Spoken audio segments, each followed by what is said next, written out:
Croisée prospectif, le mix énergétique français à l'horizon 2050, c'est la deuxième séquence de cette table ronde consacrée à l'engagement vers une société prospère et durable. Et pour introduire cette table ronde, je vais demander à Virginie Schwartz, présidente directrice générale de Météo France, de rejoindre Denis Chessou. Alors, chère Virginie Schwartz, donc, vous connaissez beaucoup de monde, donc maintenant ici, dans cette salle, parce qu'on vous a connu, évidemment, aussi bien donc à la direction de l'énergie, à l'ADEME, et aujourd'hui, donc, vous êtes directrice de Météo France, qui est un très joli navire, Météo France, et évidemment, principal contributeur avec français aux travaux du GIEC. Donc, c'est pour ça que ça nous intéresse d'avoir votre regard. Alors là, on ne va pas essayer de faire ça complètement au doigt mouillé, parce que c'est vrai, quand on parle 2050, c'est quand même très compliqué, avec l'accélération des phénomènes auxquels malheureusement on va avoir droit, etc. Donc, mais qu'est-ce que l'on peut dire donc aujourd'hui, je vous en prie. Merci. Bonjour à toutes et à tous. C'est effectivement un grand plaisir d'être là à nouveau un peu dans le monde de l'énergie. On l'a évoqué plusieurs fois au cours de la journée.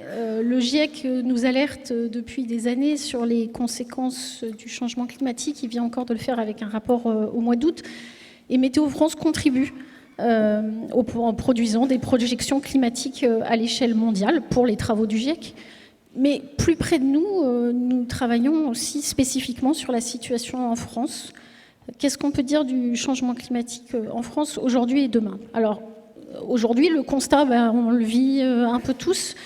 Cette température qui a augmenté de 1,7 degré depuis l'ère pré-industrielle, ces vagues de chaleur qui ont été multipliées par 3 depuis les années 60, les événements avec des précipitations extrêmes comme on en a connu le week-end dernier qui ont augmenté de 20%, l'enneigement qui a baissé de l'ordre de 5 jours tous les 10 ans pendant la période qui vient de s'écouler.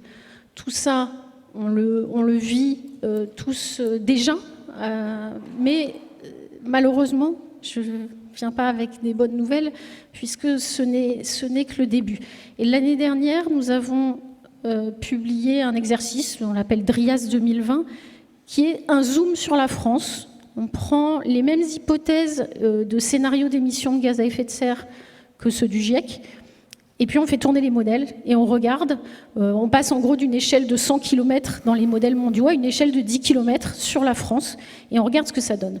Alors, quelques images, effectivement, pour compléter les chiffres, si on peut avoir le premier slide. Qu'est-ce que ça donne d'abord sur les températures? On a dans tous les scénarios une augmentation des températures entre 2,1 et 3,9 degrés. On a surtout une assez forte différenciation dans le temps et dans l'espace, une hausse plus forte l'été que l'hiver, et puis un gradient entre le sud-est de la France qui se réchauffe le plus, et puis le nord-ouest qui se réchauffe un peu moins vite. Avec ça, on a des vagues de chaleur qui seront multipliées par 2 ou même par 7 dans les scénarios d'émissions de gaz à effet de serre les moins maîtrisés. On a des sécheresses des sols plus longues de 5 à 10 jours par an selon les scénarios. Ça, c'est pour la température. Une deuxième illustration de ces projections climatiques sur la France, les précipitations. Alors là, on voit en fait assez peu d'évolution quand on regarde en moyenne annuelle. C'est relativement stable dans quasiment dans tous les scénarios. Mais par contre, là aussi, très fort contraste saisonnier, une hausse en hiver, une baisse en été, fort contraste géographique, moins de précipitations dans le sud, plus dans le nord, en particulier dans le nord-est. Résumé, ça donne plus humide là où c'est déjà humide, plus sec là où c'est déjà sec. Donc on aggrave les phénomènes. Une fois qu'on a dit ça, vous allez me dire, et les ENR là-dedans? Alors d'abord, évidemment, ce diagnostic, il ne fait que confirmer le besoin des ENR, le besoin de lutter contre le changement climatique par toutes les solutions possibles. Et évidemment, les ENR sont une des solutions essentielles. Mais il y a aussi un impact du changement climatique sur les énergies renouvelables elles-mêmes, et en particulier celles qui sont les plus météo-dépendantes, donc à commencer par l'hydroélectricité. Et là, en complément de cet exercice de scénario climatique sur l'ensemble des facteurs météo, on vient de publier sur notre site internet il y a quelques semaines un exercice complémentaire spécifiquement sur le cycle de l'eau. Donc on regarde l'ensemble des paramètres du cycle de l'eau en France, dans les mêmes toujours scénarios d'émissions de gaz à effet de serre du GIEC, pour en déduire des choses sur les débits des rivières. Donc ça, c'est le dernier slide. Ce qu'on voit sur les débits, d'abord, c'est une très grande variabilité selon la zone géographique dans laquelle on se trouve et selon l'importance de l'influence nivale. Logique, on va avoir moins de neige, moins de glaciers, donc on va fortement changer les régimes qui sont influencés par la neige. Donc, des situations variables. En gros, on va avoir des débits qui vont être stables dans le nord de la France, au nord de la Loire, qui vont être en baisse au sud de la Loire. On va avoir toujours une forte variabilité saisonnière, une hausse des débits d'hiver, une baisse, et puis on va avoir une baisse des débits d'étiage. Deux exemples pour illustrer ça. La Garonne, on estime que dès 2050, on pourrait avoir une baisse de l'ordre de 13% du débit moyen de la Garonne, mais jusqu'à 50% du débit d'étiage au mois de septembre. Deuxième exemple, la Durance. Là, une baisse plus lente, plutôt vers la fin du siècle, mais dans les scénarios d'émissions de gaz à effet de serre les plus extrêmes, on pourrait avoir une baisse jusqu'à 25% des débits annuels moyens et une transformation assez forte du régime des eaux avec beaucoup plus d'eau en hiver et beaucoup moins au printemps et en été. Donc ça, c'est pour l'hydroélectricité. Là, on commence à avoir pas mal de chiffres, on connaît assez bien. C'est plus exploratoire aujourd'hui sur le photovoltaïque et sur l'éolien. Sur l'éolien, d'abord, ce qu'on constate depuis à peu près les années 1990, c'est une certaine baisse du vent, surtout dans le nord et l'ouest de la France, une baisse qu'on retrouve dans d'autres pays qui peut aller jusqu'à 10%, mais un débat scientifique assez intense sur les causes de cette baisse. Est-ce que finalement on est sur de la variabilité climatique naturelle ? Est-ce qu'on est sur les effets de l'anthropisation et notamment tous les changements d'occupation des sols, ou est-ce qu'on est sur un effet du changement climatique, ou peut-être un peu des trois ? Aujourd'hui, c'est pas complètement clair. Quand on regarde ce que donnent les projections climatiques, il y a une très forte incertitude sur la question du vent, plutôt une tendance moyenne à la baisse, mais qui s'accélère surtout à partir de 2060, donc sur du vraiment long terme. Et puis pour finir sur le photovoltaïque, ce qu'on sait en dire aujourd'hui, il y a des travaux qui existent. Le photovoltaïque, c'est compliqué parce qu'on cumule plein d'effets, les effets de nébulosité, les effets de rayonnement, les effets des aérosols, la dégradation du rendement des panneaux avec la hausse des températures. Dans la plupart des scénarios, ce qu'on voit, c'est plutôt une augmentation, pas très forte, de la production photovoltaïque, mais plutôt une augmentation. Par contre, et surtout sur une bande centrale de l'Europe, donc qui concerne une partie de la France, mais pas forcément toute la France. Mais ce qu'on voit, c'est que selon les scénarios d'émission, dans les scénarios d'émission, cette augmentation de la production, elle est toute l'année. Par contre, dans les scénarios où les émissions ne sont pas maîtrisées, donc les scénarios de forte émission, on a bien une augmentation l'été, mais par contre, on peut avoir une baisse de la production l'hiver. Ce que montrent certaines études aussi sur la question du photovoltaïque, c'est un renforcement de la synchronisation de la production entre les différents pays européens.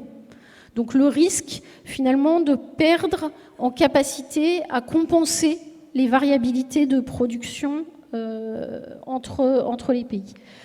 Donc voilà, au total, ce qu'on peut dire aujourd'hui, avec encore beaucoup d'incertitudes, c'est des effets sur des productions, mais pas forcément considérables, mais aussi des effets sur la localisation spatiale, la variabilité spatiale et la variation dans le temps des productions des énergies renouvelables. Donc, non seulement des conséquences pour les projets pris individuellement, mais aussi potentiellement des conséquences pour les systèmes électriques dans leur globalité. Mais je sais que RTE y travaille et nous y travaillons avec eux. Grand merci à vous, Virginie Schwartz, Virginie, pour ce point. Donc, on a compris que la star de demain et déjà d'aujourd'hui, ça allait être déjà l'eau. Donc, avec le trop d'un côté et le pas assez donc, de l'autre, ça va être ça. Donc, on coupera peut-être pas des guerres de l'eau aussi en interne. Hein, ça ne va pas correspondre uniquement qu'à des pays qui ont un fleuve frontalier. C'est-à-dire que chez nous, ça va être aussi la répartition des usages. Donc, bonne chance aussi aux agences de l'eau, etc. Donc, parce que ça va pas être très simple. Mais c'est notre lot, voilà, sans jeu de mots. C'est donc ça aujourd'hui. Et puis, avec les incertitudes qu'a très bien pointé Virginie Schwartz pour le vent. Donc, on travaille dessus. L'ensoleillement. Vivre dans le Gard, c'est peut-être pas très simple, parce qu'en même temps, c'est le département qui a ramassé un 47,5, me semble-t-il. Donc, ça, c'était l'année dernière. De températures extrêmes, et puis en même temps les phénomènes donc cévenols méditerranéens que l'on connaît. On n'a pas les occurrences d'ailleurs qui sont plus fortes aujourd'hui, mais en revanche on a des phénomènes qui sont plus forts, ce qui est logique puisque on n'échappe pas à des lois physiques comme nous l'a expliqué ce matin donc Étienne Klein. Et plus vous avez d'énergie dans le système, et bien évidemment donc plus vous aurez possibilité d'évaporation et d'évapotranspiration. Donc c'est tout ça qui est derrière. Voilà, donc effectivement on n'attendait pas des nouvelles très gaies, hein, voilà, mais il faut qu'elles soient donc claires et donc réalistes. Donc c'est notre lot, c'est notre belle humanité qui va faire donc avec tout ça, et on va essayer de trouver, évidemment, derrière tout ça, on va parler de résistance, on va parler de résilience, on va parler de scénarios, et donc avec nos différents intervenants. Alors on continue sur la table ronde. Je vais demander à Arnaud Leroy, président de l'ADEME, agence de la transition écologique, de venir nous rejoindre sur scène. Xavier Piechazic, qui est président du directoire de RTE, gestionnaire de notre réseau de transport d'électricité, et Laurence Poirier-Diez, qui est directrice générale de GRDF, Gaz Réseau Distribution France. Installez-vous, cher Arnaud, vous le souhaitez. Il n'y a pas de plan de table, je vous rassure. Donc, pour Xavier Piechazic et donc Laurence Poirier-Diez, donc aussi bien GRDF d'un côté que RTE de l'autre. Voilà, donc nous sommes installés, c'est formidable. Oui, ça nous intéresse bien tout ça parce que je sais qu'il y a des scénarios. Alors si je dis scénario, alors je pourrais parler avec l'ADEME, on va le faire, mais avec vous, donc avec le président du directoire de RTE. Car là, nous y sommes. Donc vous transportez d'abord et vous assurez l'équilibre du réseau, alors véritablement seconde par seconde. Donc c'est vraiment RTE, c'est quelque chose d'extrêmement stratégique. C'est évident. Donc comme aussi pour Enedis à partir de 60 000 volts. Et donc vous allez vous préparer la publication donc de 6 scénarios, donc horizon donc 2050, avec on va dire un dosage plus ou moins élevé du nucléaire. Donc ça intéresse évidemment nos amis qui sont là, de savoir quelle est la part des énergies renouvelables. Ils en veulent un maximum, on le comprend très bien. Bon, je sais qu'il y a 6 scénarios donc qui ont été élaborés. Je sais que vous ne pouvez pas tout nous dire donc non plus sur ces 6 scénarios. Mais malgré tout, s'il y en a 6. Si je vous dis que, obligatoirement, il y en a 2 extrêmes, il nous en reste 4 au milieu, voilà. Donc, qu'est-ce que l'on peut dire? Donc, je vous en prie, parce qu'évidemment, vous préparez à cela. RTE, c'est fondamental. Donc, c'est le transport, évidemment, des 400 000 volts, des 200 000 volts, etc. Donc, et après, donc, ça arrivera entre les mains d'Enedis. Mais là, peu importe. On est donc chez vous avec ces 6 scénarios. Que pouvez-vous dire sur ces scénarios? Bonjour à tous. Est-ce qu'on peut parler un peu de la consommation avant de parler de la production? Allez, on parle de la consommation. Très bien. Ça permettra à mes amis autour de la table de rebondir dessus. On est dans l'histoire de la neutralité carbone en 2050. Je ne sais pas si vous en avez parlé ce matin, j'étais pas là, je suis désolé. Aujourd'hui, la France, elle consomme 40% de pétrole, 25% de gaz fossile, 25% d'électricité décarbonée et 10% de bioénergie. Pour faire simple. Dans 30 ans, il ne faut plus qu'on consomme de pétrole et plus qu'on consomme de gaz fossile. Voilà. Donc dans ce paysage-là, en 2050, il faudra qu'on consomme des bioénergies, dont du biogaz, je pense que Laurence en parlera beaucoup, et de l'électricité décarbonée. Et même si le gouvernement français s'est mis sur une trajectoire qu'on fasse 40% d'efficacité énergétique en 30 ans, ce qui est quand même, je vous le signale, un gros effort, malgré ces 40% d'efficacité, il faudra, on consommera plus d'électricité en 2050 qu'aujourd'hui. Voilà. À peu près 35% de plus, en tout cas dans nos scénarios centraux. Plus 35%, ça fait à peu près 650 TWh pour les aficionados de l'énergie qui sont présents. Donc la question qu'on se pose, c'est comment est-ce qu'on va produire assez d'électricité pour couvrir cette consommation de 650 TWh en 2050. Je laisse passer les pompiers. Alors effectivement, pour couvrir cette consommation, donc on parle de production, et on étudie 6 mix électriques qui sont capables de couvrir, chacun à leur façon, mais tous ces 650 TWh. Alors ce que je veux dire, c'est que c'est des scénarios qui ont été construits dans la concertation. Il y a eu 2 ans de concertation avec toutes les parties prenantes. D'ailleurs, il y en a beaucoup qui sont dans la salle, qui étaient à nos concertations, et mes collègues et leurs collaborateurs y étaient. Donc il y a eu 2 ans de concertation très importante, une consultation publique. Et ce que je veux dire, c'est que c'est des scénarios qui représentent des tendances de la société française aujourd'hui, parce que tout le monde est là. Tout le monde était là. Des gens qui étaient très pour le nucléaire, des gens qui étaient très contre, très pour les ENR et d'autres très contre. Et donc au final, effectivement, on étudie 6 scénarios. 3 supposeraient que la France ne relance pas un programme électronucléaire. Donc c'est des scénarios qui tendraient vers 100% d'ENR en 2050 ou en 2060. Et 3 qui comportent de la relance du nouveau nucléaire. Comme vous l'avez dit, en plus ou moins grande proportion, il y a quand même un scénario qui est très nucléarisé en 2050. Ce que je peux dire quand même, alors je ne vais lâcher aujourd'hui aucun résultat économique, puisque nous publierons ça, nous rendrons ça public le 25 octobre lors d'une conférence de presse, donc bien évidemment, je ne vais pas m'auto-spoiler. En revanche, il faut que tout le monde ait conscience que 650 TWh, et peut-être 650 au moins, ça veut dire qu'il faut qu'on produise beaucoup d'électricité demain, et il faudra qu'on fasse beaucoup d'énergie renouvelable. Dans nos scénarios, même les plus nucléarisés, il y a une sorte de socle français d'énergie renouvelable. Et pour vous donner un ordre de grandeur, ce socle français, dans notre scénario, je vais appeler le plus nucléarisé, c'est 45 gigawatts d'éoliennes terrestres. Par rapport à aujourd'hui, ça doit faire plus, enfin, fois 2,5%, puisqu'on doit être à 18 gigawatts installés. Je regarde Jean-Louis, ça doit être ça. Donc 45 gigawatts d'éoliennes terrestres, plus de 20 gigawatts d'éoliennes offshore.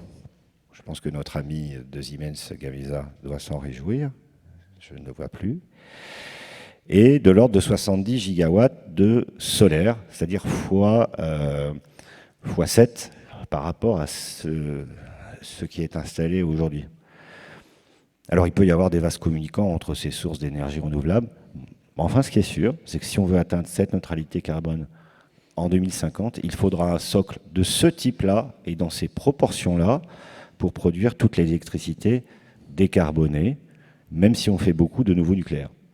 Juste pardonnez-moi, vous êtes parti sur les technologies existantes.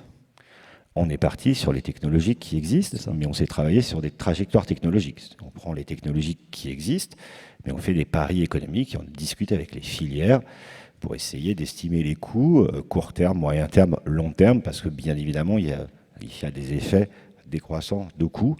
Donc je voulais déjà dire ça parce que c'est important.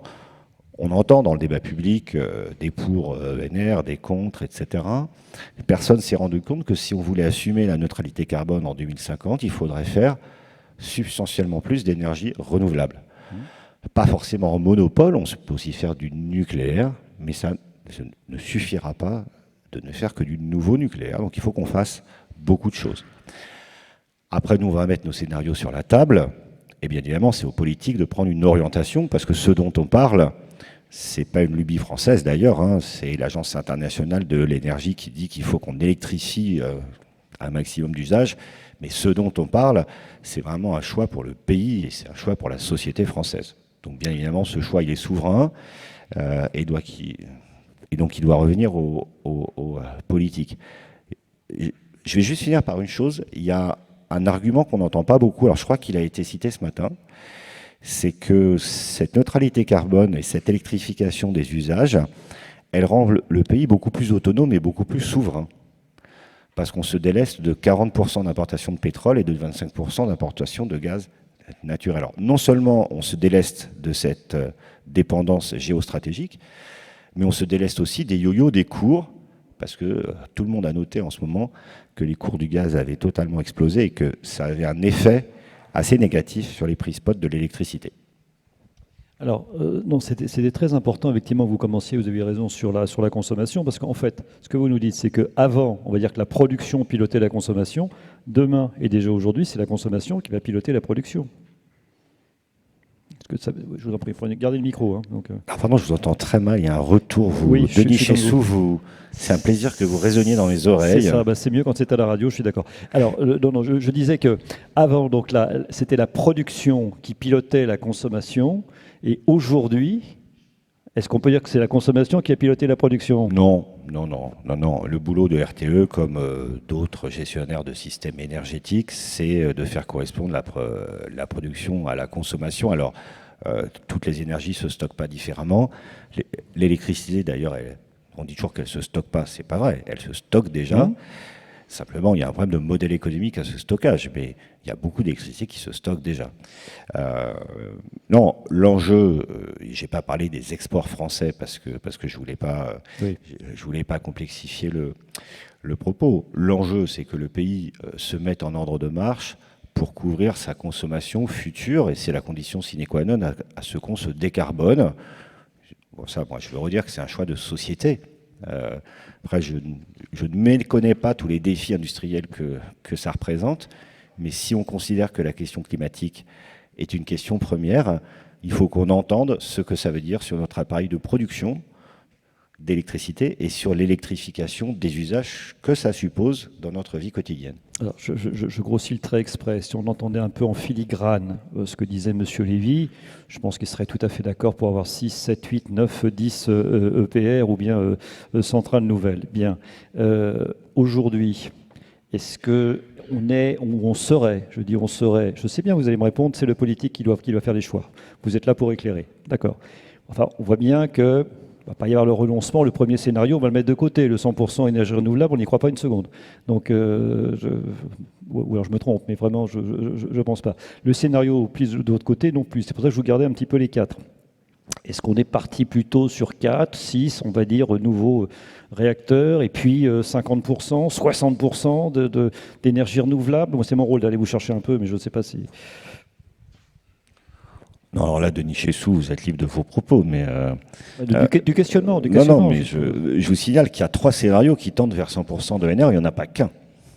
Il y en a un qui atteint 100% de NR en 2050, les autres, c'est en 2060. On est d'accord pour dire qu'il y en a 3 sur 6, et pas 1 sur 6.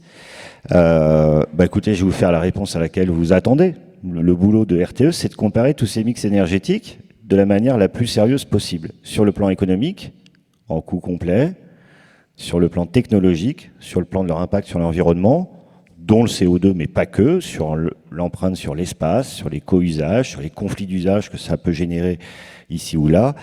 Et enfin, donc d'un point de vue sociétal, parce que si le monde de demain, c'est un monde avec beaucoup de flexibilité de la consommation, eh bien c'est un monde dans lequel il faut qu'on pilote la consommation chez les ménages.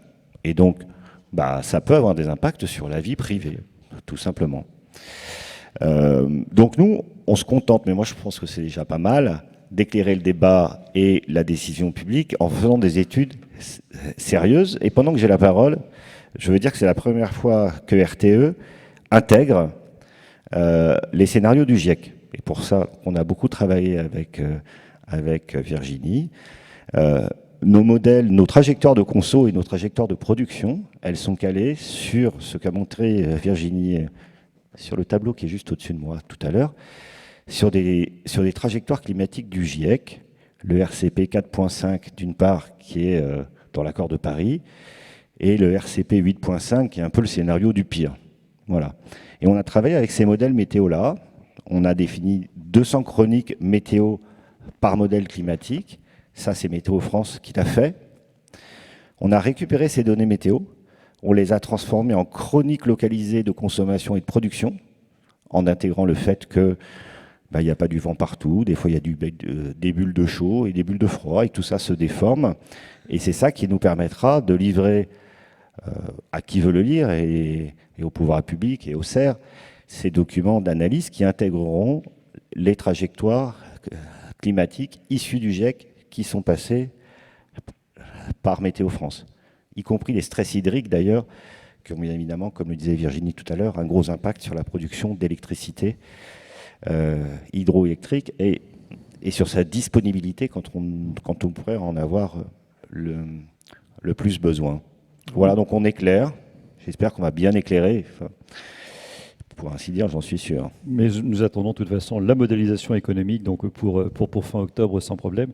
Voilà, alors je ne sais pas s'il y aura des centrales au bord de fleuves. C'est pas gagné peut-être, hein, en tout cas, parce qu'on voit ce qui se passe là entre des étiages qui vont descendre de 10 à peut-être même jusqu'à 50% aussi en ce qui concerne la Garonne. C'est pas évident. Bon, il reste la mer.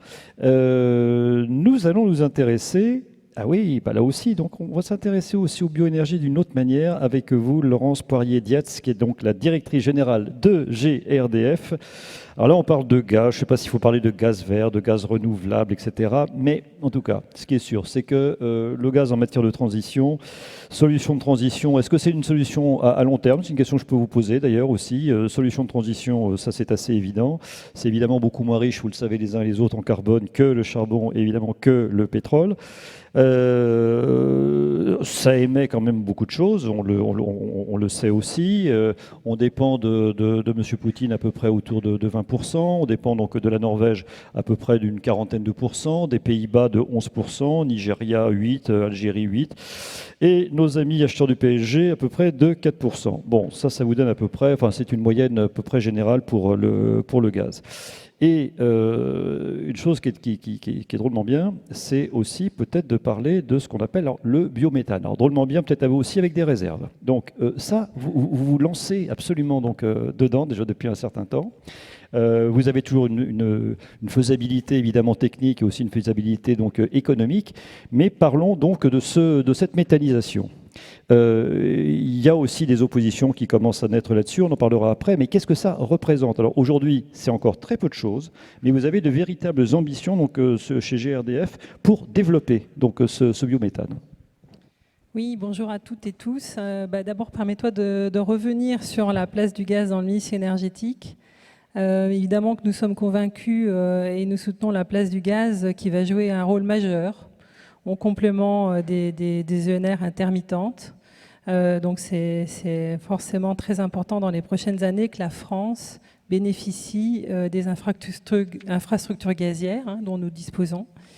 Voilà, elles sont là, elles sont nécessaires pour compléter l'ensemble des besoins énergétiques avec une énergie qui est stockable. Alors, comme vous le disiez, évidemment, le gaz d'aujourd'hui, ce n'est pas le gaz de demain. Et le gaz naturel d'aujourd'hui laisse la place au biométhane. En 2018, l'étude de l'ADEME montrait qu'on avait un potentiel capable d'être au-delà de la demande de gaz à horizon 2050. Une autre étude que nous avons menée avec l'ensemble des opérateurs, distributeurs et transporteurs de réseaux qui s'appelle Perspective Gaz 2020 a donné 3 scénarios qui nous permettent, selon la demande de gaz, qui nous permettent de montrer qu'on aura une capacité à une neutralité carbone à horizon 2050. Alors ça, il s'agit des études. Si on en vient maintenant plus concrètement à ce qui se passe sur le terrain, Il y a 250 zones, même quasiment 260 je crois, zones qui ont été validées par les services de la Creux qui permettent d'identifier le potentiel de production de biométhane. Ça représente 60% du territoire français et aujourd'hui c'est 88 TWh qui ont été identifiés. Et si on regarde plus concrètement ce qui se passe, Madame la ministre ce matin a évoqué 280 installations qui injectent. En fait, c'est un peu plus parce qu'il y en a finalement beaucoup. Chez GRDF, nous en raccordons 2 par semaine qui injectent sur le réseau. Donc, on est plutôt maintenant à 306, 310. Et dans 310 installations qui injectent du gaz biométhane produit donc dans les territoires et qui injectent sur les réseaux de gaz de GRT ou de GRDF ou d'autres opérateurs. Ça représente à peu près 6 TWh de capacité de production, 6 TWh par an. Voilà, donc on est sur cette logique. Vous savez que le rapport de la mission sénatoriale vient de sortir. Il y a 2 jours, oui. Il prône évidemment une méthanisation attentive aux conditions de durabilité. C'est aussi évidemment tout le souhait que nous avons d'avoir cette production de biométhane sur les territoires. C'est pour ça qu'ils demandent des études complémentaires quand même. Ils ont demandé... Oui, bien sûr, il y a 61 propositions qui sont ressorties. Il faut avoir en tête que la méthanisation sur les territoires, elle est à la croisée d'un certain nombre de dynamiques, celle de l'agriculture, celle des déchets, celle de l'économie circulaire et évidemment de la transition énergétique. Donc voilà, il est évident que les sujets de méthanisation doivent tirer les leçons des autres ENR et ne pas se retrouver dans les mêmes sujets d'acceptabilité et voire de rejet parfois. Donc, alors une chose extrêmement importante quand même à préciser, parce que c'est vrai que j'imagine qu'il y a quand même pas mal d'ingénieurs dans la salle, donc en général on est un peu formé en se disant « the big is beautiful ». Pas du tout, c'est-à-dire que pour vous, vous ne cherchez pas forcément à avoir les plus gros méthaniseurs, c'est-à-dire que vous pouvez très bien avoir des méthaniseurs qui vont regrouper 2, 3 fermes, si ça fonctionne, vous prenez. Quoi. Enfin, ça... Actuellement, il y a évidemment beaucoup de méthaniseurs qui sont des méthaniseurs agricoles, qui sont à la maille effectivement d'une ferme ou de quelques fermes. Il y a ensuite la méthanisation des STEP, des stations d'épuration, qui en général là ce sont les sites existants. Voilà. Oui, c'est vrai qu'au niveau de l'acceptation, il n'y a pas de problème. On est sur un site déjà existant. Quoi. Donc, on n'est pas obligé d'aller reprendre, d'aller installer son méthaniseur sur un site. Oui, c'est le cas pour les STEP, effectivement, puisque les sites sont existants.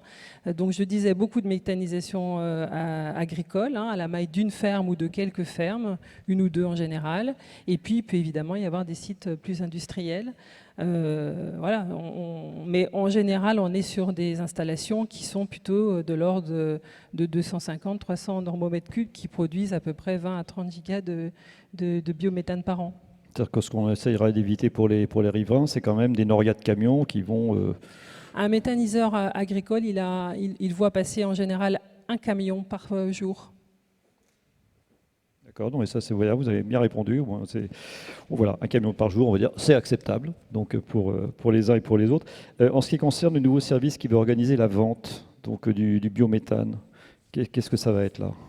Alors écoutez, dans la loi climat et résilience qui a été promulguée cet été, il y a un article qui prévoit quelque chose de très important, qui est un mécanisme nouveau, qui est celui des certificats de production de biogaz.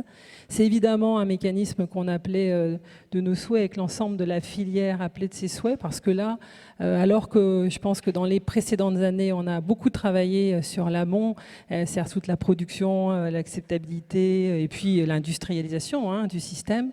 Là, on va aller plutôt vers les fournisseurs et la manière dont on va effectivement flécher ce biogaz avec les fournisseurs qui pourront aller acheter ces certificats de production auprès des producteurs. Et donc avoir un système qui permette de donner de la visibilité d'abord sur la filière aux porteurs de projets et puis permettre aux clients de bénéficier du biométhane pour leur consommation, leurs besoins. C'est-à-dire qu'on est chez un cousin des certificats d'économie d'énergie, quoi. On peut le dire comme ça. C'est un peu ça. J'aurais dû insister aussi sur une chose, pardonnez-moi, parce que là, je reviens quand même sur le côté agricole et c'est pas neutre. Est-ce qu'il y aura des cultures dédiées Voilà, parce que non, mais c'est... Écoutez, la France a fait le choix, dès le début du sujet de la méthanisation, de limiter les cultures dédiées à 15% des entrants. Et aujourd'hui, ce que je note, ou ce qu'en tout cas on me rapporte, c'est que les constats montrent qu'on est plutôt à 5 à 6% dans la réalité. Voilà, donc ça a vraiment été un vrai choix de ne pas avoir... comment dire, de ne pas mélanger la production agricole pour l'alimentation avec une production qui pourrait se dédier à ça. Donc l'organisation de la loi française a fait que ce sujet a été traité dès le départ et donc est totalement pris en compte par l'ensemble des producteurs de biométhane. Est-ce qu'on a en fait aujourd'hui une analyse du cycle de vie à peu près complète? C'est-à-dire que bon, on va avoir notre méthane, mais enfin il y a un moment aussi, on va quand même relarguer du CO2. Donc est-ce que c'est différent selon les installations? Est-ce que l'on sait déjà tout cela ou pas? Alors, je ne sais pas du tout s'il y a une étude de l'ADEME d'ailleurs là-dessus, ou peut-être qu'on l'attend sur la méthanisation. Enfin, bref. Je crois qu'on n'a pas encore fait le tour de tout, mais il y a beaucoup d'études qui ont été démarrées, des ACV notamment. Et si on regarde la valeur carbone du biométhane, il y a eu plusieurs études en Europe faites par les universités et des chercheurs. En moyenne, ça a montré que l'impact du biométhane sur le climat était plutôt de moins 82%, donc une vraie réduction par rapport au gaz naturel actuel. Ça, c'est ce que l'on a aujourd'hui. Bon, encore, il faut peut-être approfondir peut-être encore un petit peu cela, avec d'autres études. Peut-être c'est possible, non? Probablement, oui. Il y a sans doute encore des études à mener, mais on est au début du biométhane. Hein. On est dans du neuf, on entend bien. Le digesta, dites donc, qu'est-ce qu'on en fait là aussi après? Donc on le répand sur les sols, on le prend et je le mets sur mes géraniums, qu'est-ce qu'on fait? Vous avez toutes les questions sur le sujet.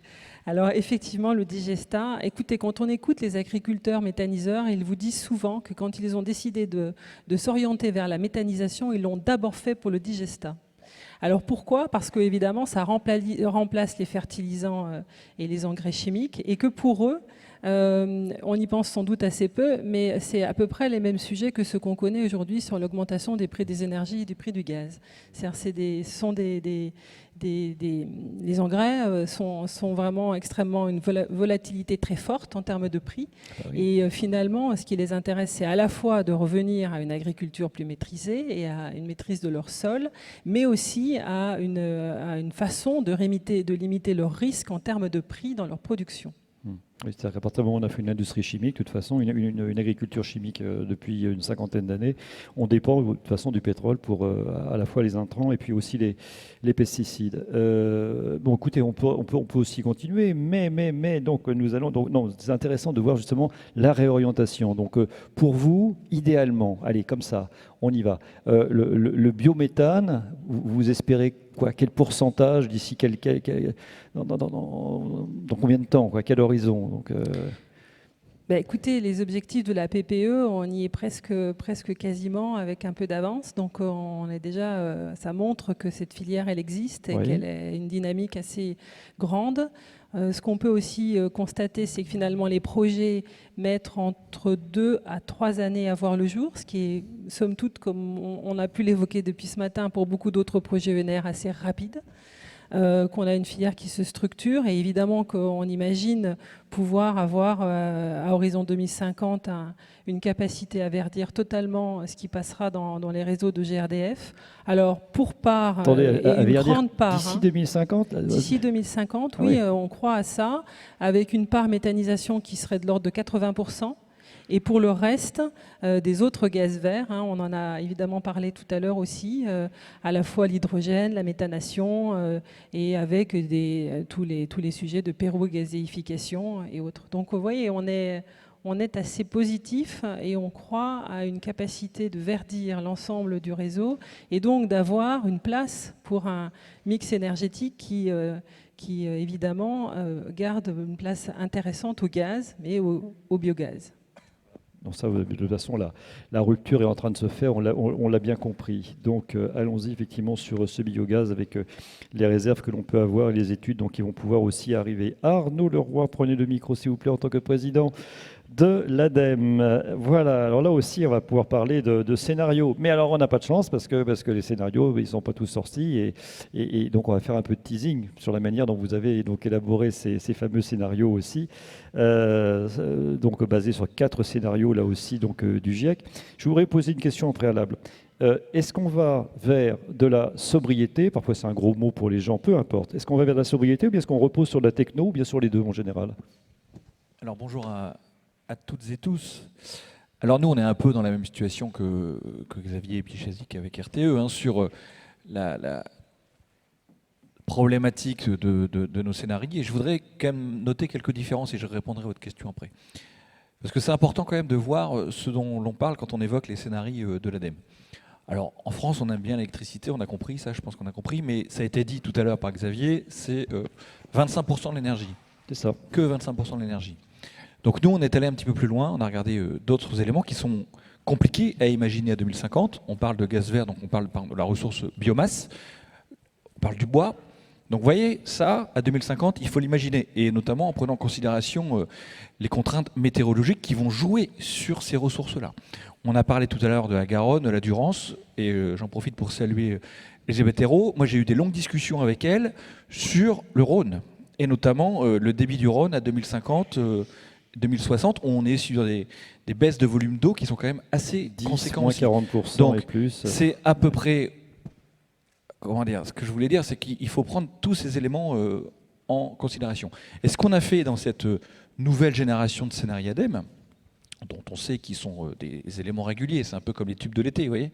Là, on est allé plus large, on tente la compile, et on a élargi à la question des ressources, parce qu'on en parle assez peu, mais ça a été quand même un des gros sujets de ce quinquennat, la question des ressources, notamment via l'économie circulaire. Donc voilà, les matières. Donc pour la première fois, il y aura aussi un scénario, des scénarios matières qui seront adossés aux scénarios énergétiques et pas qu'électriques. Donc ça, c'est quelque chose que moi je tenais à préciser parce que ça, c'est un exercice inédit. C'est 2 ans et demi de boulot, notamment en partenariat avec des partenaires comme GRDF, RTE, Météo France et bien d'autres, pour pouvoir, et les professionnels, les filières concernées, pour pouvoir échanger. Parce que la neutralité carbone, je crois qu'il faut qu'on ait tous en tête, hein, ça fait bien, c'est un slogan facile. Quand on regarde ce que ça veut dire en termes de mise en œuvre, y compris les simples 40% pour 2030 ou les 55% s'ils sont ratifiés, ça demande quand même un changement de cap très fort, très très fort. Et là-dessus, ça me permet de rebondir sur votre question, sobriété ou techno-push, j'ai envie de dire, il y aura de la sobriété obligatoire parce qu'elle sera devenue aussi un élément de compétitivité pour les entreprises. Donc ça, c'est quelque chose d'important à avoir en tête. Ce n'est pas une punition collective, ce n'est pas de la décroissance maquillée, c'est une nécessité également.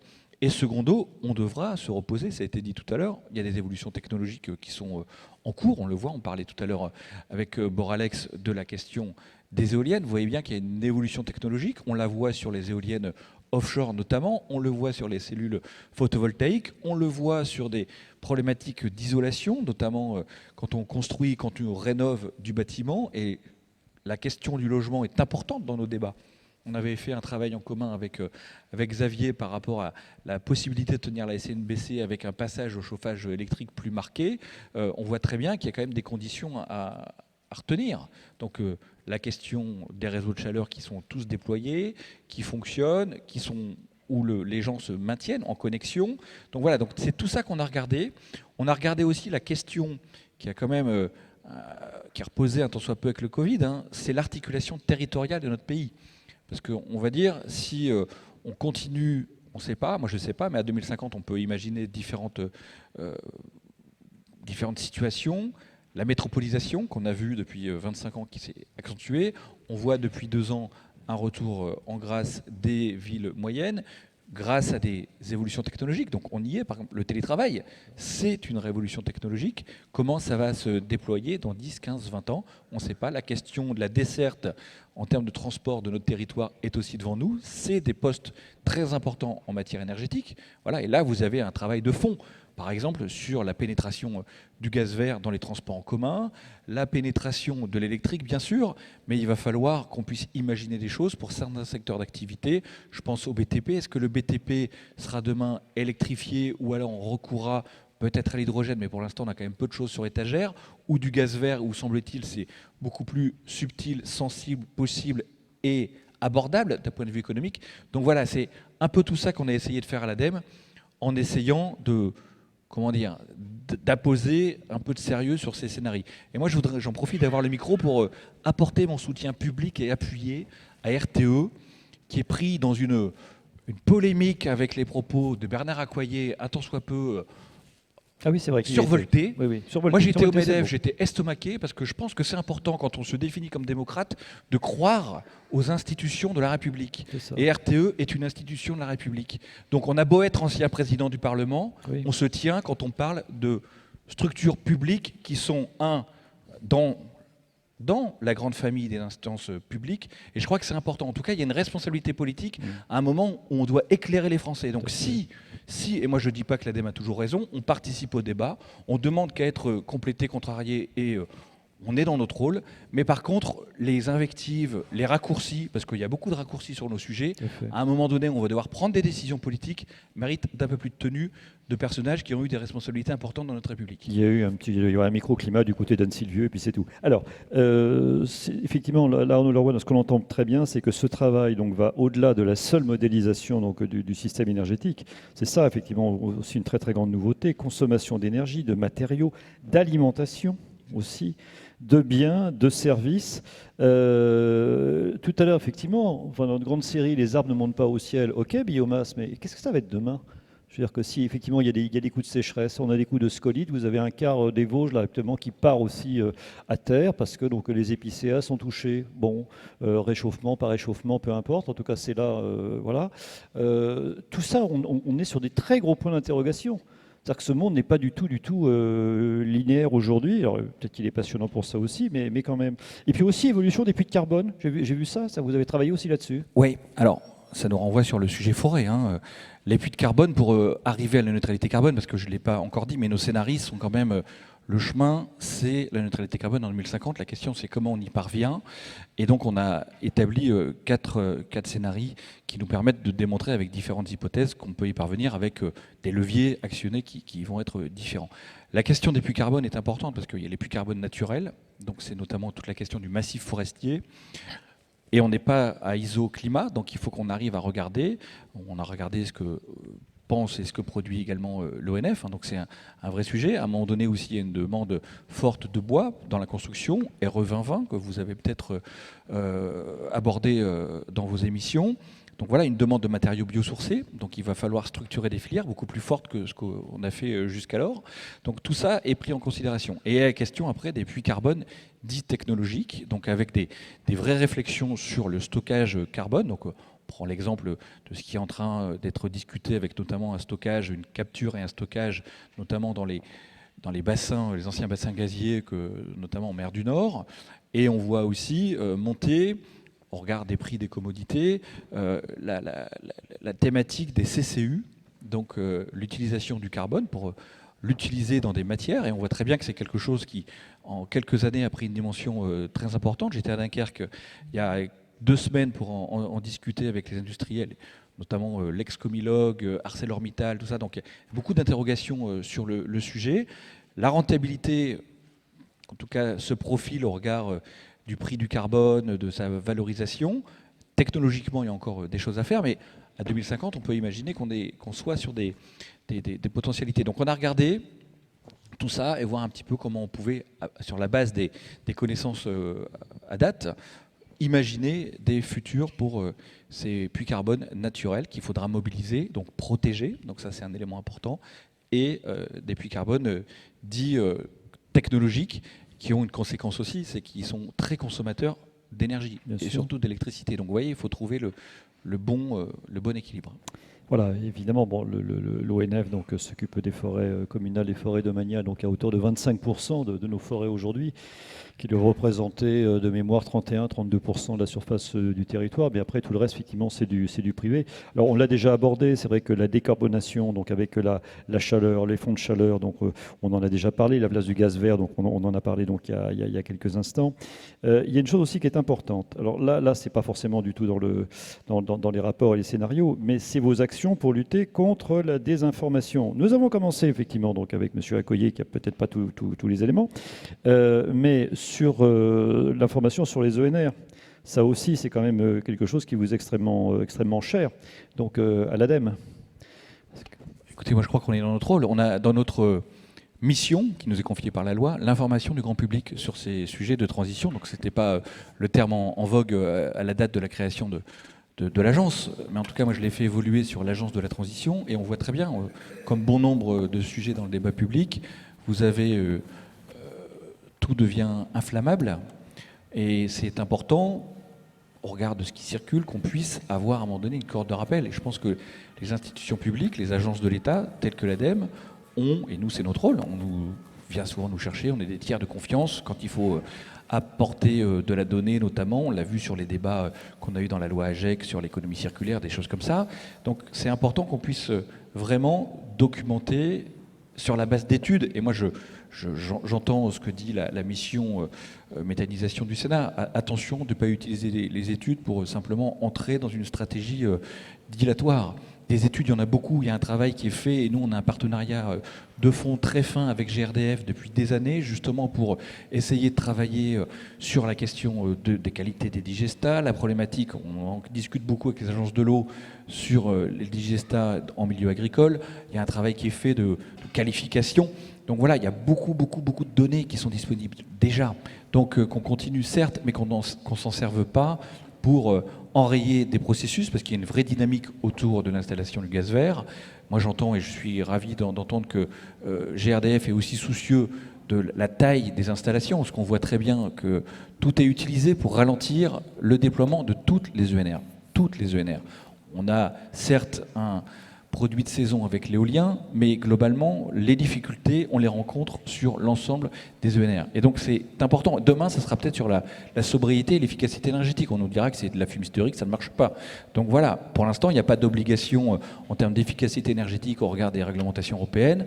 Le paquet vert, 55% dont a parlé tout à l'heure Pascal Canfin, va quand même pousser à actionner ce levier sobriété de manière beaucoup plus stricte et beaucoup plus ferme. Donc il faudra aussi qu'on ait cette relation sobriété-efficacité. Moi, je fais le lien entre les deux. On aura là aussi des gens qui diront c'est pas vrai, ou quand on installe telle chose, telle technologie, l'étiquette A+, c'est de la fumisterie, un frigo D, il consomme moins. On aura ça. On aura ça. Donc soit à un moment donné, on arrive, et je pense que là on est entre gens intelligents, donc on se donne les moyens, et moi je suis ravi de la collaboration qu'on a eue avec le CER, avec Jean-Louis Ball, pour travailler sur ces sujets-là ensemble, trouver des moyens, et là c'est notre responsabilité, qui soient aussi en français facile pour que tout le monde puisse comprendre, parce qu'on ne se parle pas simplement entre ingénieurs, donc il faut qu'on fasse attention à ça. Oui. Et ce que moi j'ai apprécié lorsque j'étais parlementaire et qu'on a eu le grand débat sur l'énergie avant la loi de 2015, c'est qu'on ait replacé la question énergétique au milieu du débat citoyen. C'est un sujet citoyen, c'est le pouvoir d'achat, c'est la compétitivité. Derrière, ça va être combien on est prêt à payer. Exactement. Oui. Et sur le long terme. C'est ça. Aussi. Oui. Merci Arnaud Leroy. Cher Philippe, peut-être des questions. Quelques questions, oui, pour tous nos panélistes. On va commencer peut-être avec Virginie Schwartz. Il y a deux questions qui concernent un petit peu plus Météo France. La première, pardon, excusez-moi, je remonte les questions. La première porte sur les effets attendus du réchauffement climatique sur la production agricole en France. Cela a un impact direct sur la méthanisation. Est-ce que vous regardez ça chez Météo France? Question de Frédéric Terris. Alors, notre premier métier chez Météo France, c'est d'abord de regarder l'impact sur les paramètres météorologiques, la température, la neige, etc. Ensuite, de plus en plus, effectivement, on essaye de faire des partenariats avec des secteurs économiques pour travailler avec eux sur les conséquences du changement climatique, parce que nous, on ne sait pas dire tout seul ce qui va se passer quand il y a tel effet de température, qu'est-ce que ça donne pour l'agriculture. On a besoin d'eux pour nous le dire, mais nous, on peut leur apporter la compétence sur la température. Donc oui, Le secteur agricole est déjà un secteur sur lequel on travaille avec un certain nombre de partenariats, notamment avec des grandes entreprises. C'est un secteur sur lequel on aimerait travailler plus parce qu'on voit qu'il y a des enjeux énormes. On l'a vu notamment cette année avec les effets de floraison précoce, gel tardif, qui sont absolument dévastateurs pour l'agriculture. Et dans les incertitudes de nos modèles climatiques aujourd'hui, on se demande si ce type de choses ne risque pas de se reproduire plus souvent. C'est vraiment important qu'on travaille effectivement sur ce que nous on appelle des services climatiques plus précis dans le monde agricole. Même genre de réponse sans doute pour la question de Jean-Baptiste Schwebel. Quid des débits d'étiage pour le refroidissement des réacteurs des centrales nucléaires? De mémoire, donc il y a 2 gravelines, enfin dans ce qui est dans la lettre au Père Noël, on va dire. Il y a 2 gravelines, pas de problème, 2 Panly, pas de problème, refroidi par eau de mer, mais il y a quand même un Bugey, un Tricastin. Est-ce que vous travaillez avec EDF pour le refroidissement? Alors, je pense que les données qu'on fournit sur les débits sont suffisamment précis pour qu'EDF puisse les utiliser. On a de nombreux partenariats avec EDF sur un ensemble de sujets, depuis les sujets de prévision de consommation jusqu'aux sujets de prévision de production. Alors une question plus pour RTE sur les scénarios, quoique celle-là portait pratiquement sur les scénarios aussi. Est-ce que l'on ne sous-estime pas dans les scénarios du futur le potentiel des térawattheures des batteries automobiles qui vont arriver d'ici 2050, qui permettront de gérer une grande partie de l'intermittence des renouvelables? Finalement, c'est ces automobiles qui vont devenir des batteries à roulettes avec une possibilité de stockage. Non, je ne crois pas qu'on le sous-estime, on l'intègre. On intègre la batterie du véhicule électrique de 2 manières. Déjà, de manière simple, pour ne pas recharger les voitures à n'importe quel moment, et puis d'une deuxième manière un peu plus perfectionnée, qui est le V2G, qui est la réinjection dans le réseau d'électricité une fois que la batterie de votre voiture est pleine. Et si vous tolérez que le matin, elle ne soit chargée qu'à 90%, il y a 10% qui auront pu être utiles la veille au soir. C'est dans nos modèles, c'est dans nos modèles de flexibilité, et c'est quelque chose qu'on chiffre en volume d'électricité, mais c'est aussi quelque chose qu'on chiffre en euros, parce que tout ça, ça a des impacts sur les euros et sur les coûts complets du système électrique. Donc bien sûr, on l'intègre. Et sur le coût de l'abonnement, finalement, j'ai coutume de dire qu'il y aura 3 boutons sur cette voiture électrique qu'on viendra mettre en recharge.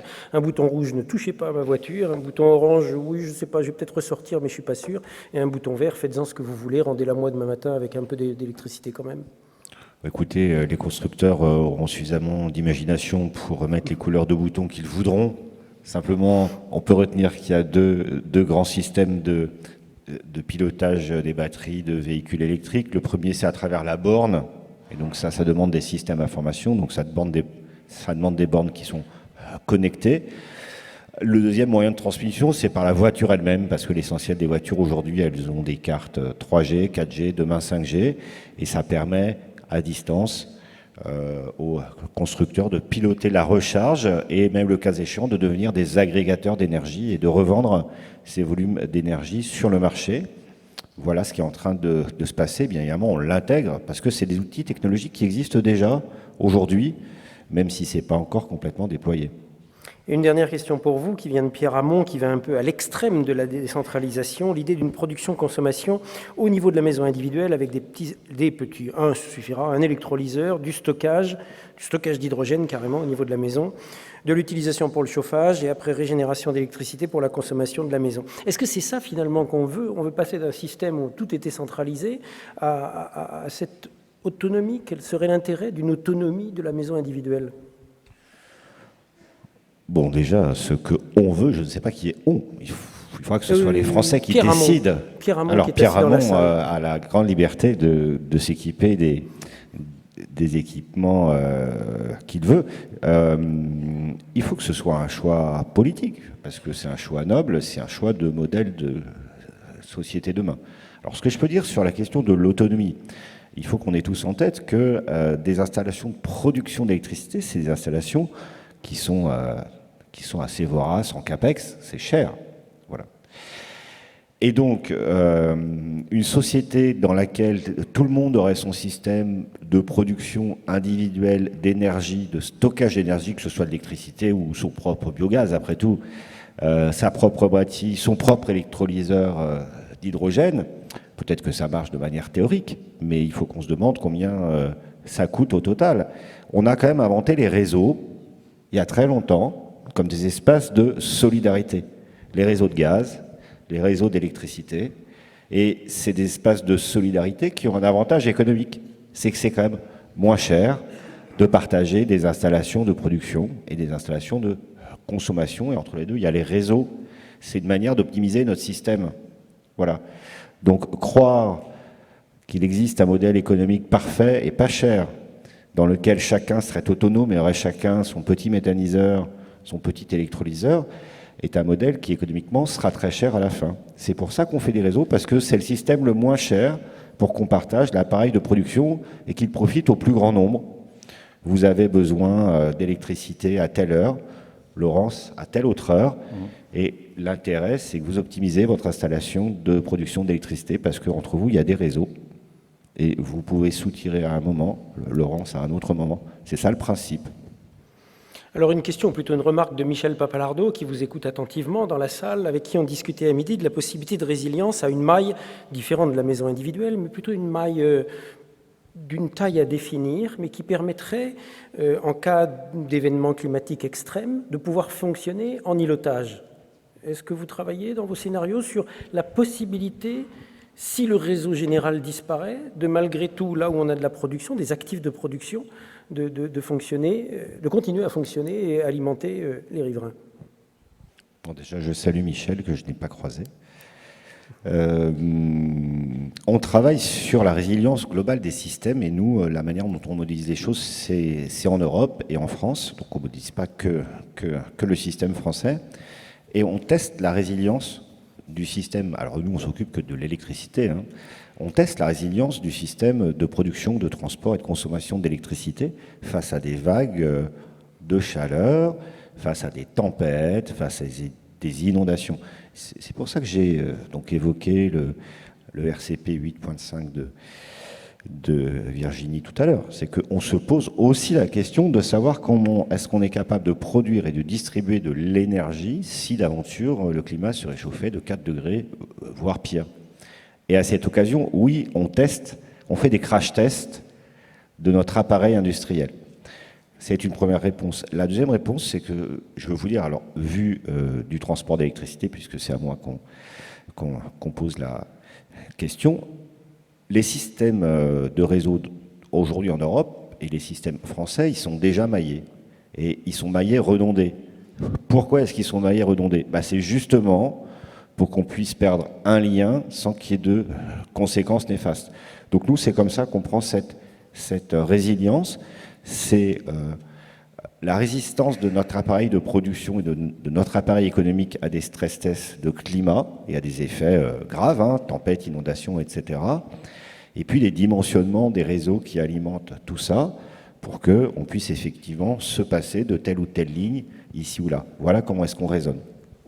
Une question pour Laurence Poirier-Dietz. La production de biométhane par les unités de méthanisation est à peu près constante au cours de l'année, et c'est dans l'intérêt des producteurs d'optimiser leur méthaniseur pour être rentable, leur installation pour être rentable. Or, la consommation gazière est très saisonnée. Dans un scénario 100% gaz vert en 2050, quelle capacité de stockage de gaz est envisagée et sous quelle forme ? Écoutez, la capacité de stockage de gaz, c'est la même que celle qui existe aujourd'hui pour le gaz naturel. On est sur du CH4, donc le biométhane aura les mêmes capacités. Simplement, on sait que la production de méthane peut se produire dans des endroits effectivement éloignés de la consommation. Donc c'est tout notre rôle chez GRDF d'avoir un réseau en mode dynamique qui nous permettra de mieux le faire. Et quand on ne peut pas effectivement utiliser pleinement les capacités d'injection, il est prévu des canalisations de rebours. Et ces canalisations de rebours, elles amènent donc à remonter le gaz vers le réseau de transport qui, lui, a une meilleure capacité à le redispatcher. Donc l'important est donc que l'ensemble du système, à la fois sur distribution, sur transport et sur stockage, soit à même de gérer toute cette production biométhane et de la dispatcher là où elle est nécessaire dans les sites de production. Merci. Et une toute dernière question presque commune pour Arnaud Leroy et pour Xavier Piéchazic. Les scénarios ADEME, les scénarios RTE et le scénario Négawatt, qui je crois va être présenté là dans très peu de temps, je crois que c'est cette semaine, sortent en même temps. Est-il prévu une analyse croisée pour mettre en lumière les points de convergence et de divergence? Arnaud Leroy.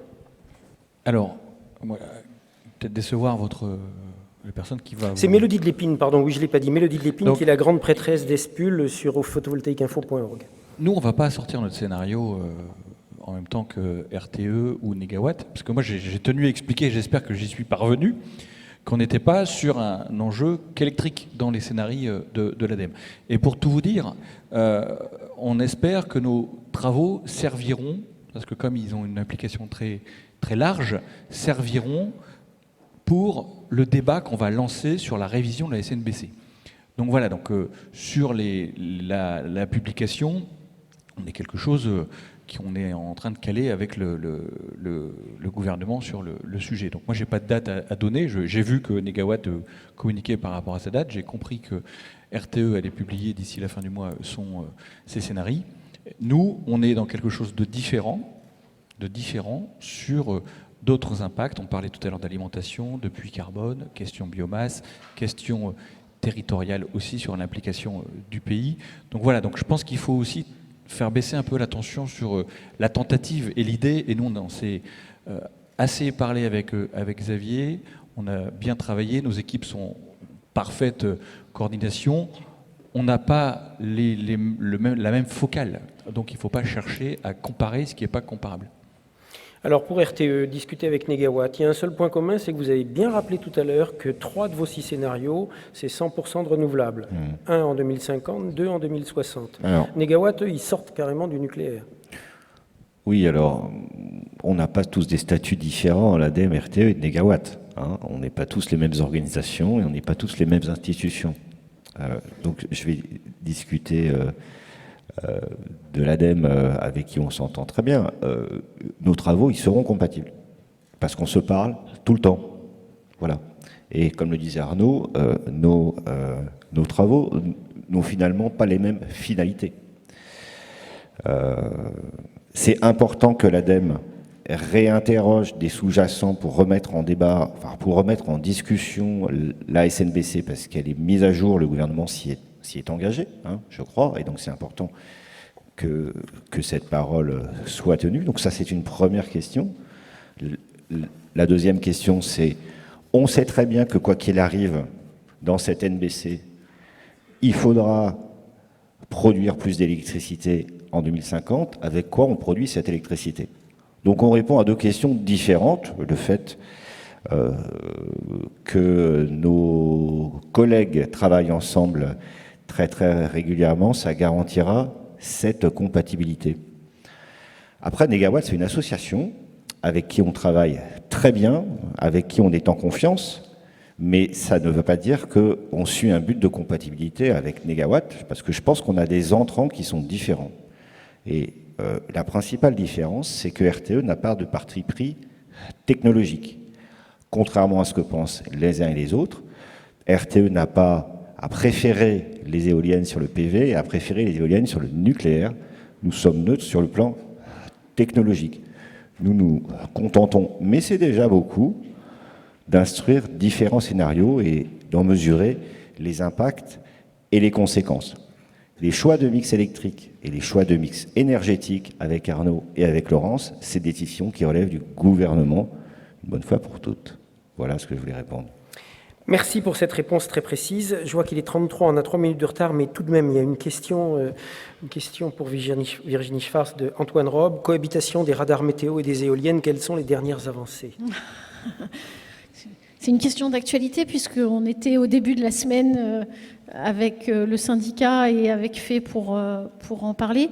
La toute plus récente actualité, c'est l'actualisation d'un site internet qui s'appelle Radéol, qui va vous permettre aux développeurs éoliens d'avoir accès de façon automatique et donc très rapide, immédiate, aux certificats dont ils ont besoin pour pouvoir déposer des dossiers auprès des DREAL et pour pouvoir vérifier et simuler en temps réel leur compatibilité avec les radars, donc voilà, de façon aussi libre qu'ils le souhaitent. À notre très modeste niveau, on espère que ça peut contribuer à l'accélération des délais, à la simplification dont on a parlé tout à l'heure. Merci Virginie Schwartz.